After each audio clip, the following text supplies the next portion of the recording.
You've been labeled by the New York Daily News a traitor, you and other senators, for informing Iran on how our system of government works here in America. Any comment on being labeled a traitor?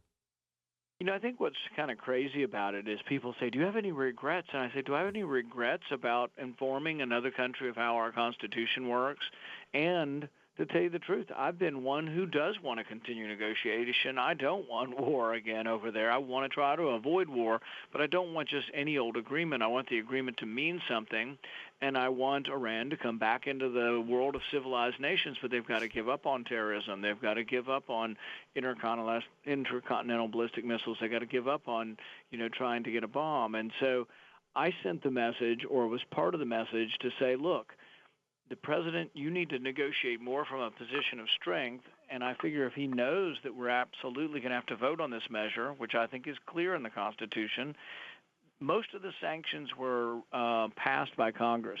The president can't undo legislation on his own. This is this constant war we have with him that he thinks he can write or unwrite law. The sanctions may come off someday if we get a good deal, but that'll be Congress voting on them, and that's all the letter said.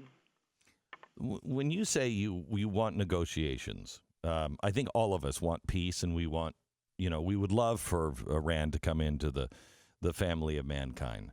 Is there a line for you ever, especially with what's going on in the world with ISIS? Is there a line with you where you say, look, we have to take a hard stand here? Is there a scenario where a President Paul says, I got to send troops?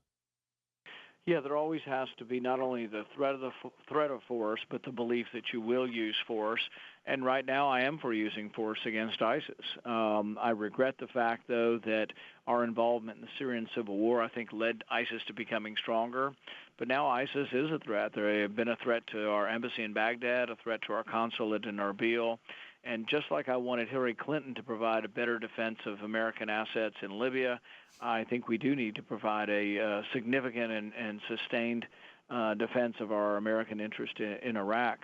That being said, I still am a believer that the ultimate victory has to include Sunni Muslims on the ground. Civilized Muslims, civilized Islam is going to have to stand up to defeat barbaric Islam. Doesn't mean we can't help and we shouldn't help and that we can be a big part of this. But ultimately, Mosul is a city of 1.5 million, mostly Sunni Muslims. Unless we can either convince them or have the army that comes in have a significant portion of Sunni Muslims, they won't accept it. And we can conquer it. We can take over Mosul. But the question is, can 5,000 or 10,000 either Americans or Shiite Muslims maintain the place forever with discontent? You've got to have Sunni Muslims, and I think there are, but that's a part of what a great leader should be doing. And I think the first George Bush was much better at this, at pulling together a coalition of Arab nations, Arab boots on the ground to say we are not going to tolerate this. And I think the atrocities have brought more of the Arabs together on this. I think Jordan's fully committed now after seeing what they did to their pilot. I think Egypt's becoming more committed. We really need Turkey to be more committed. And really, if I had my Secretary of State right now, they'd be spending a lot of time talking with Turkey about why Turkey needs to have 50 to 100,000 troops along their border, and they need to make sure that we're repelling ISIS backwards.